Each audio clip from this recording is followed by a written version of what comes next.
I'm a big believer in starting on my most important question, right? So, Sarah Catherine, Sure. tell me, what is it like to pull a wooden stake out of your own chest?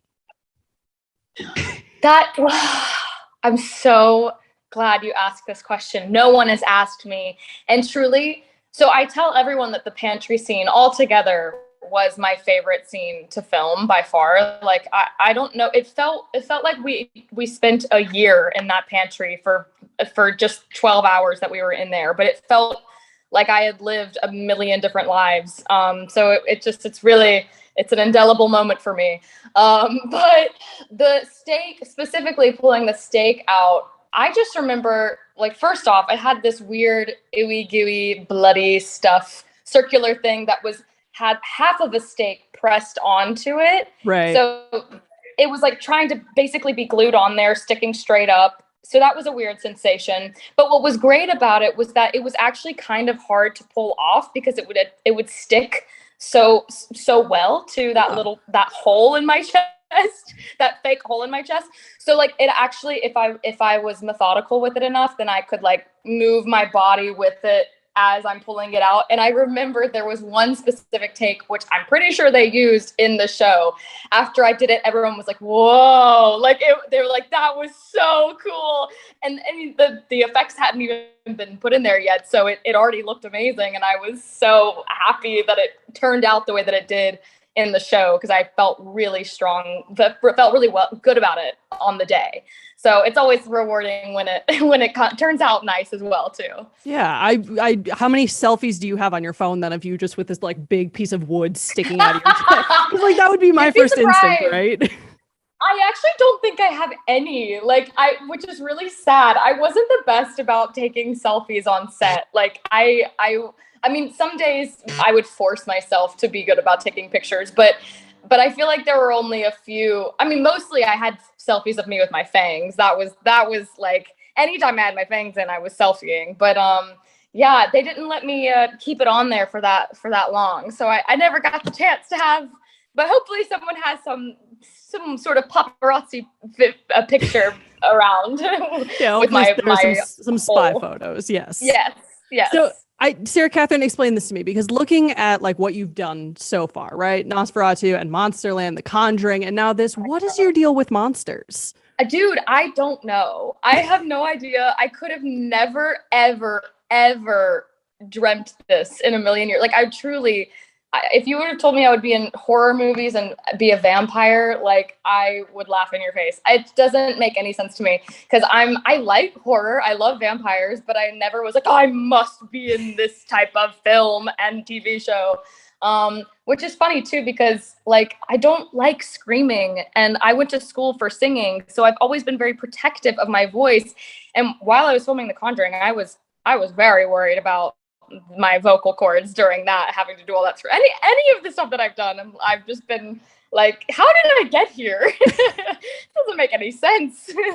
But nonetheless, very thankful, and it's been really, really a cool, a very strange, surprising way of life that I've been leading.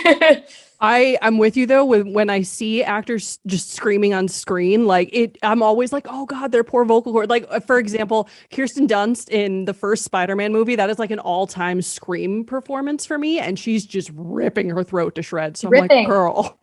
Ripping. I know, it's funny too because I've been told by a lot of people to warm up like as if I'm singing, like I'm going to sing, like do my scales before, and it actually has worked in my favor in the past. So I guess I'll just keep my vocal cords warm anytime I have to scream. Hopefully, I won't have to scream much anymore in the future. I'm like, I think I'm done with my screaming. Hopefully. Well, so in First Kill, you're playing Juliet, who is a monster, but is reluctant to be a monster. She doesn't want to be what she is. And what I No. love about her is she's so like steadfast in her belief. She's like, I don't want to Yeah. kill people. This is wrong. How do Right. you, as Sarah Catherine, how do you play that balance between like she needs to feed on people to survive, but she also does not want to be this horrible thing that she thinks she is? Right. So that was actually a really good.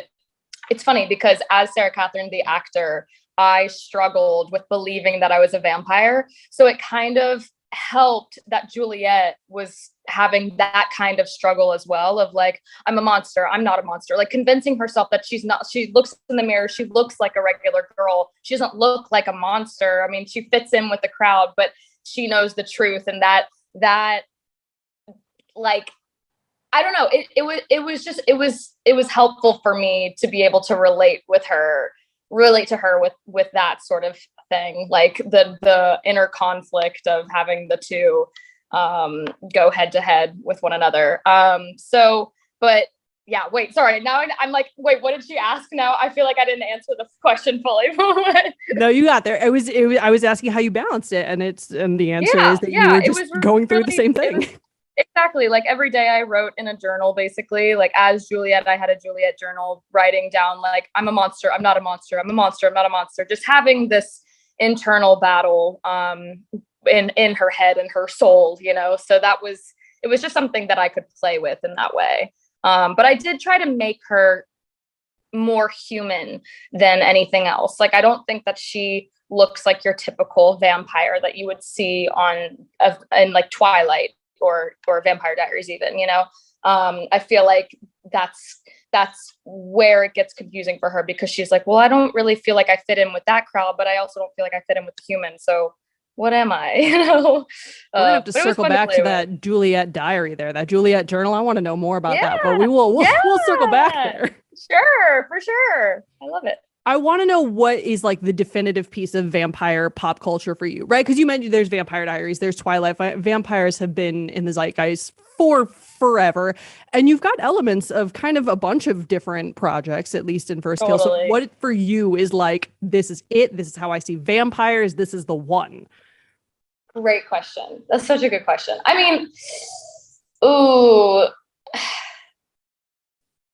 I guess I would have to just take it back all the way to Dracula. I mean, Dracula is the first one that everyone learns about. I feel that, like, unless your first intro was Twilight or something, but that was my very first exposure to vampires. I'm pretty sure, like, Twilight hadn't been out yet, and Vampire Diaries. Although I think as I got older, I thought more of the Edward Cullens and stuff like that. But I think I would take it all the way back to Dracula. Really, he's the OG. So that's where I would go. I like it. I like the classic mindset. Yeah, why not? So the series is called First Kill, obviously, because you're both kind of going for your first kill. Juliet does end up getting her first kill, not till a little bit later, right. Not till it was episode 4, I think. Again, numbers and time is very weird. 4. But you got it. Nailed it. I remember things. Good job. You got it. But her first kill comes as she's trying to protect Cal. And we don't see her kill again, except for when she's with her sister. I think you only have 2 kills in the series, right. But that first one is definitive. She does it out of a need, out of a drive to protect Cal. How does that inform the character going forward? Because she doesn't want to kill people, but clearly she's willing to do what she's got to do. So she like a vigilante vampire now? Is that what we're looking at? Well, I really thought that we were gonna, and maybe this is, God willing, there's a season 2. Or just more seasons to come. I'm feeling like, because now we can talk about spoilers and stuff. Season 2, I feel like she'll go through more of like a dark emo phase of like, I'm just gonna kill now. I'm so depressed and sad and heartbroken. But I did always think, oh, she'll have this realization that I can use my powers for good and kill the bad guys, because that's essentially what she did. But I think that they're just, because season 1 is such an introductory season, we didn't get to explore that part of it of like, as Juliet is going to use her powers for good, basically, and we didn't get to that part. But I do hope, and I feel like that would be the case for her, because it's not like she really can be human at any point. So at some point she is just going to have to accept who she is, right. And there is a way to use her powers for good, and like in a way that she wants it to be. Even like Eleanor said that in episode 3, she was like, when Juliet was still freaking out about killing someone, she was like, well, we'll do it your way, the way that you like, we'll find the right person. And then, you know, of course, Eleanor totally tricked her, like the sneaky girl that she is. But we love her. She's so good. She's so great. She really is. She just pops. But yeah, so I think there will be some sort of happy medium for her in the future. Okay, I like that. I like the optimism there. Now, obviously, I have to get into the core relationship at the heart of First Kill. Excuse me, I went straight to Cal in my brain. First Cal. Juliet and Cal, are you, Sarah Catherine, are you ready for the shippers? Because a cursory glance at social media tells me y'all got a huge, huge fan base. We already, yeah, it's kind of insane. People are already putting or shipping us together and making Calliette posts and stuff. And I think that to some, it's so weird. I feel like I'm always a little bit skeptical. I'm kind of like, well, I don't need to just think so big just yet. Like we really don't know.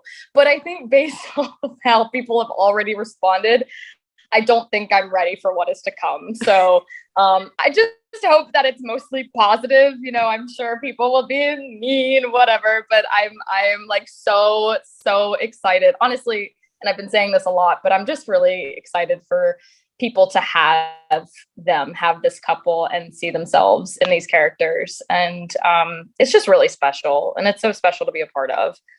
Well, I'm curious what kind of conversations happen with Imani behind the scenes, right? Because you have to craft this relationship with each other and you have to make it believable. Clearly there's chemistry, but going into filming this and going into each episode, what kind of conversations happen between you two in terms of how do we want to portray this and what do we want fans to get from this? Yeah. So from the beginning, she and I were super open with each other with our communication, especially about the more intimate scenes. So it was really nice working with her because I felt like we really had each other's backs the whole time. Making sure that each other were very comfortable with whatever we're doing. And if we weren't, then it's not happening, you know, that sort of thing. And she really, there were a few moments where I maybe wasn't able to speak up for myself, and Imani totally just kind of stepped in for me and I don't know, she really helped me break out of my shell as far as confrontation goes. So that was really helppful and inspiring, and it's cool to have a partner who cares that much. But you know, what we loved so much from the beginning about this story is that for these characters, the point of conflict for them is not their sexuality, and it's more that they have to kill each other. Casual. Which is not normal. And I think that was, for both of us, that was our favorite part about it. And we would always just talk about how cool that is, and how we're kind of one of the first shows to help normalize it. And what an honor to be a part of. So we're just super thankful to be in this show. Well, since we can be in spoiler territory, tell me what your favorite moment is between Juliet and Cal, because you got all your episodes to pick from. Tell me what your hands down favorite is. May I offer a suggestion? Yes. My favorite personally is when you guys are outside the school and you're having this confrontation. You kind of get this little smirk on your face and you're like, I can hear your heartbeat. Yeah. No, oh my God. It beats really fast when you're lying. Come on. No, you hit the nail on the head. That is, when I read that initially, my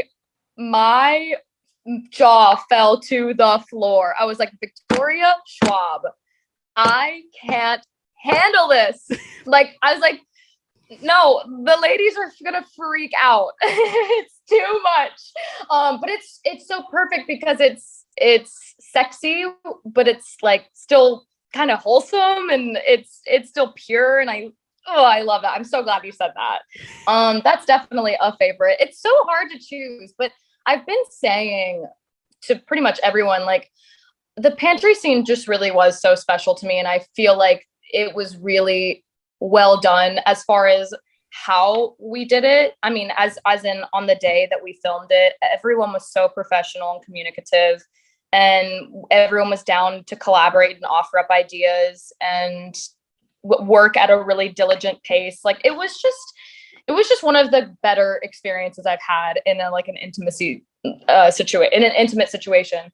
And then just the way that it turned out, I thought was so stunning. And I think it just really stood out to me. Just everything about it, the music, the angles, the progression, the length, everything was just, I just loved it so much. So I think that was probably my favorite.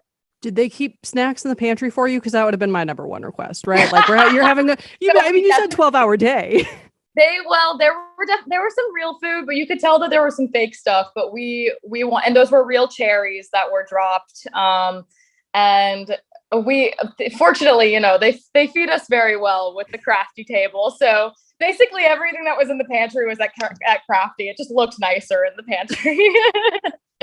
My mind is just always on food, Sarah Catherine. I'm sorry. It's a beautiful scene, okay. Yes. And I'm sitting here like, but the food. But the food, the cherries. Yeah, no, I get it. Well, you mentioned the ladies earlier. Obviously, First Kill is one of those shows that really does make you just go like, women, and they're just excellent. And I love every single one of them. I'm obsessed with the moms in particular. Please tell me what it's like being Elizabeth Mitchell's daughter, because I mean, come on. My God. I mean, how iconic. I mean, to me, she was always Mrs. Claus, so that was kind of crazy to have her as my mom. It was amazing. She is such a light, and I can't tell you like how generous she is as not only an actor, but as a person too. I mean, I had a lot of struggles on set just with like my sleep and my just my well-being. And I always called her my witch doctor. I always went to her because she was like, I have a lot of tricks when I'm on sets like this. And so I would text her a lot being like, help me, I'm dying. Like she had my back. She always had an answer. Even after filming, I would reach out to her for her little witch doctor tricks, and she was really just always responsive and took care of all of us and was such a mom, but also a great friend. Like we would hang out on the weekends and like drink or do whatever. Like it was just so lovely to have her. And she's so freaking good too. I mean, like I'm so obsessed with having like pros be in the game with me so that I can steal things from them and learn from them and just play. Like it there's something about it, like being with the big dogs, they are very inspiring with what they give to you. So to sum it all up, I'm obsessed with her and thankful that she's my mom. I'm glad that you went straight to Mrs. Claus too, because I was like, do I bring it up? Because that's very much like our generation. We bring it up. She loves it too. I mean, she's about to film, I think she just filmed the series of it. Like, I think she's making a comeback for Mrs. Claus. She knows what the fans want. So, and she delivers, and we love her for it. Right. I have a question that is I don't know if this is just going to be like a nerdy Andy wants to know this kind of question, but it's something I've always wondered, and I know that you can give me an answer. How the hell do you make a vampire bite look realistic on camera? Oh, wow. I mean, you literally just bite them. I mean, you just bite them. You do. Like you have to be like, are you good? Is okay? Are you good? But everyone likes it. I mean, you saw Philip, who plays Theo, bites my wrist, and I was just like, chomp away, go for it, do it. I mean, we got to make this puppy look real.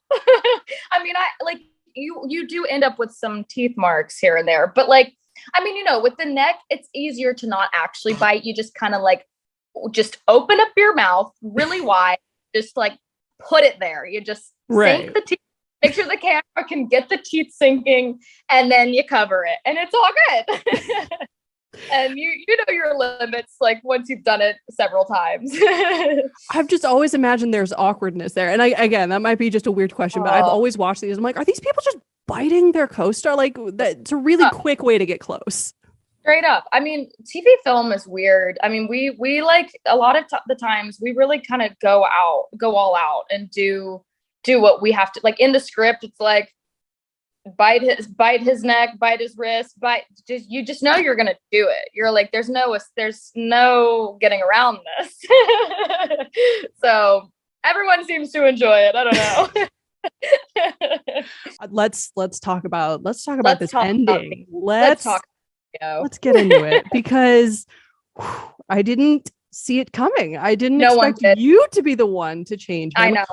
Where do we go from here, dude? Like, I mean, great question. I think, well, Oliver's clearly about to take over. Oliver and his monsters, which rightfully so. I mean, honestly, learning about Oliver and his whole story with the family, I'm kind of like, you poor thing. Like they totally threw, especially Eleanor, they threw you under the bus, called you the bad guy. I would probably take revenge as well. And he's just such a sweet, sensitive, like he's misunderstood. And I think that's very similar to how Juliet feels. So I think she starts to see a similarity between the two of them. She doesn't really know him very well, I feel. So or at least now she's like, she just thinks that he's a bad guy because that's what everyone tells her. But I think she's realizing they're more alike than not. But Theo, yeah, poor Theo. I mean, the ending truly, like when Talia, like the whole situation with Talia and Jack, how Jack was like, that's not my son anymore. And Talia not being his biological mother, being like, he is always going to be my son. I mean, I have chills just thinking about it. I teared up. Episode 8 is just so emo. It makes me really like want to cry to sleep all the time. But yeah, so Theo, I mean, I'm really excited, honestly, to see him be a vampire, but also like he might still be a monster hunter. Like he might be one of those, he might be like, hey, I've got even cooler powers now. Like I can really do some cool stuff with this. I don't know. We'll see. I'm not really sure what the plan is for Theo in that sense. Like I don't think his monster hunter days are over though. I can't see that happening. Idea for the room. Just gonna toss it out for the room. Just for the room. We're here in a safe space. I mean, he's still a bird. Yeah, right. But if let's say he is still a monster hunter, and let's say Juliet still wants to do good, like she's clearly ready to burn the world down a little bit, but she still wants to do good. Yeah, that's what I'm saying. That'd be badass. Idea but I mean, okay, but listen, obviously sore spot for her and Cal now. That's not, you're not really supposed to turn your girlfriend's brother into a vampire. It's like a party foul. It's pretty rough. It's pretty rough. Yeah. And I'm assuming you're about to ask where do we think this relationship is gonna go from here? Is that where you're going with? It's almost like you can read my mind. Yes. Do you think that they can recover, Sarah Catherine? You're very good at this. I'm very good at this game. I do think that they will be able to. You know, they're really young, and I think that it's just going to take some time. I think Cal is probably going to try her very best to be the ultimate monster hunter, and I think she is going to try to kill Juliet a lot. I was just about to say Juliet. I think she's going to try to kill Juliet a few times, and I think Juliet's gonna fight her too. Like I think I'm really kind of hoping for, like, you know, when it's a fight and then it kind of gets a little sexy and you're like, but I'm still attracted to you, you know. And I think Juliet, or at least this is what I'm hoping for, because I kind of want to see a bit of a dark side. I don't know if it's too soon for that, and when I say dark side for Juliet, I'm talking Eleanor dark side. So like the blonde heels, like go into like the scary Barbie phase, you know what I mean? Please. And just really embrace that like really high class Southern bleach blonde like vampire thing that her mom and Eleanor have going on. That's what I'm envisioning, but I do think things will go back to normal eventually, and then, you know, Cal and Juliet will probably by the end of season 2 come back together. I don't know. We'll see. Fingers crossed. I'm still stuck back. Thoughts, though. I have a lot of. I'm like, can I join the writers? My mind is still back on when you said, or rather, when you almost said Juliet. I'm just imagining these memes now of Juliet and these like aviators, and like that's cool. Oh like my that's. God. I know, right? That's where my brain went. But Jeez. as we come to the end of our time here, Sarah Catherine, I could talk to you all day about this show, but I don't want to take I up your whole day. know. I mean, please, I don't care. I love talking about this. Well, you guys, I just want to talk about the Romeo and Juliet of it all, right? Because we Love lean it. into this. We lean into Romeo and Juliet. They're putting it on at the school. You guys have this really sweet sleepover. Listen, they die in Romeo and Juliet, Sarah Catherine. We got to Just put it a out there. reminder, they die. Listen, I just want to be realistic with people. I'm concerned. And you said you want to see them try to kill each other. You're the first one to bring this up. So I read in high school. I did my high school assignments barely, but I did them. But you did them. Yeah, that there you have a point.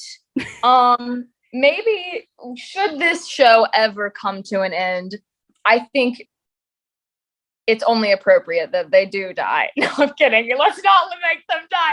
This is just inspired by Romeo and Juliet. We are not completely emulating the play.